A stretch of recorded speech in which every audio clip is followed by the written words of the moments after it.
मई 1999। हिमालय की बर्फीली चोटियों पर सब कुछ शांत दिख रहा था, लेकिन दिल्ली की एक बंद फाइल में तूफान कैद था। कारगिल की ऊंचाइयों पर जब भारतीय सेना गश्त कर रही थी, तब किसी को अंदाजा नहीं था कि दुश्मन पहले ही कई चोटियों पर जम चुका है। लेकिन क्या सच में किसी को अंदाजा नहीं था? सर्दियों 1998 से 1999 के दौरान सीमावर्ती इलाकों से कुछ असामान्य गतिविधियों की खबरें आई थी। स्थानीय चरवाहों ने ऊंचाइयों पर हलचल देखी, इंटरसेप्ट्स में संदिग्ध बातचीत पकड़ी गई और दिल्ली में इंटेलिजेंस ब्यूरो की कुछ रिपोर्टों ने संभावित घुसपैठ का संकेत दिया। फरवरी 1999, जब लाहौर बस यात्रा के जरिए शांति की तस्वीरें बन रही थीं, उसी समय नियंत्रण रेखा के पार कुछ और ही तैयारी चल रही थी। रिपोर्टें ऊपर भेजी गई, फाइलिंग हुई, नोटिंग्स लिखी गई। लेकिन सवाल ये है, क्या उन चेतावनियों को उतनी गंभीरता मिली जितनी मिलनी चाहिए थी? कारगिल सेक्टर में सर्दियों में ऊंची पोस्टें खाली करना एक पुरानी प्रथा थी। माना जाता था कि बर्फ में कोई भी सेना टिक नहीं सकती। लेकिन इस बार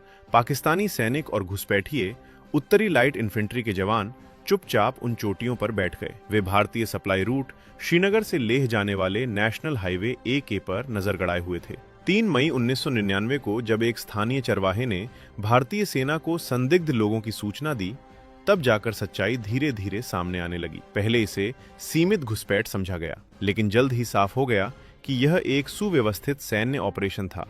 दिल्ली में अब वही पुरानी रिपोर्टें फिर से खोली जा रही थीं। क्या संकेत पहले से मौजूद थे? क्या चेतावनी को रूटीन मानकर आगे बढ़ा दिया गया था? युद्ध शुरू हुआ। ऑपरेशन विजय के तहत भारतीय सेना ने एक एक चोटी वापस लेने का कठिन अभियान छेड़ा। टाइगर हिल, तोलोलिंग, द्रास, हर नाम एक संघर्ष बन गया। ऊंचाई, ठंड और दुश्मन की ऊपरी स्थिति सब भारत के खिलाफ थे। इस युद्ध में 500 से अधिक भारतीय सैनिक शहीद हुए। पूरा देश टीवी स्क्रीन पर तिरंगे में लिपटे ताबूत देख रहा था। सवाल हवा में तैर रहा था, अगर शुरुआती चेतावनियों पर समय रहते कार्रवाई होती तो क्या तस्वीर अलग होती? सरकारी जांच और कारगिल रिव्यू कमेटी ने बाद में खुफिया समन्वय में कमियों की ओर इशारा किया। एजेंसियों के बीच सूचनाओं का आदान प्रदान, खतरे के आकलन में चूक और यह संभव नहीं है जैसी सोच सब कटघरे में खड़े थे। लेकिन इतिहास के पन्नों में एक अनकहा तनाव अब भी दर्ज है। क्या वो चेतावनी सचमुच दब गई थी या सिस्टम ने उसे पहचानने में देर कर दी? कारगिल की बर्फ आज भी पिघलती है, लेकिन उस फाइल में दर्ज सवाल अब भी ठंडे पड़े हैं। कभी कभी